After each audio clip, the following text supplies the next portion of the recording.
সংবাদ মাধ্যম জানিয়েছে শাকিব খানকে দ্রুতই বিয়ে দিতে চায় তার বাবা মা। এজন্য নাকি মেয়ে দেখাও শুরু করেছে। শাকিবের মতামত নিয়েই মেয়ে দেখছে তার বাবা মা বোন জামাই।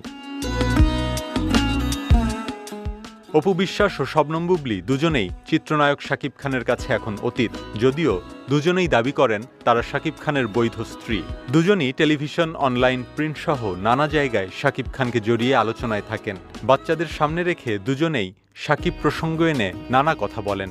শুরু হয় আলোচনা সমালোচনা। এসব আর শুনতে চায় না পরিবার। সেই ঘনিষ্ঠ সূত্র অপু ও বুবলী প্রসঙ্গে সংবাদ মাধ্যমে জানিয়েছে, যখন তারা দেখেন মিডিয়ায় তাদের নিয়ে কোনো আলাপ আলোচনা নেই কিংবা তাদের সিনেমা মুক্তির সময় হয়, তখন আলোচনায় উঠে আসতে গণমাধ্যমে শাকিব প্রসঙ্গ তুলে কথা বলা শুরু করেন দুজন। নাম প্রকাশ না করার শর্তে শাকিব